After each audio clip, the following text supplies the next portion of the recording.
C'est la Galerie des perspectives nordiques. C'est un espace pour les communautés pour partager leur histoire, leur savoir-faire, leur tradition, leur culture. Dans ce cas-ci, ce qu'on va voir, c'est un lieu très spécial qui s'appelle Hiqaqtaq, en Inuktitut. Les gens connaissent peut-être mieux les îles Belcher, dans la baie du Son. C'est à peu près 200 km au large des côtes du Québec. C'est aussi un territoire du Nunavut, ce qu'on ne soupçonne pas. Plusieurs milliers d'îles qui constituent un archipel.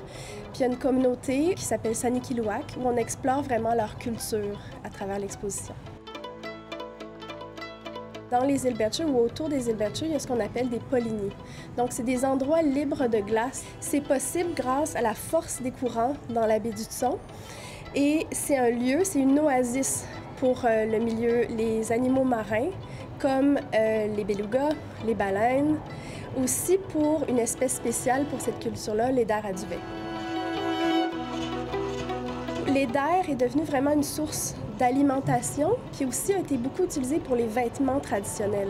On a de magnifiques exemples dans l'exposition où on voit des parkas, donc un pour homme, un pour femme, où ils sont cousus à partir des peaux entières des oiseaux, de ces canards de mer.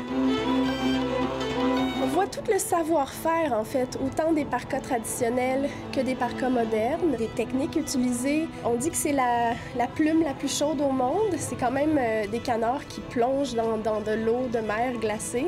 Tout le savoir-faire, autant de la cueillette, de laver les plumes ensuite, puis tout le savoir-faire avec la confection des manteaux. C'est une culture vivante, c'est une culture dynamique. Il y a des artistes contemporains. C'est ce qu'on voulait illustrer aussi.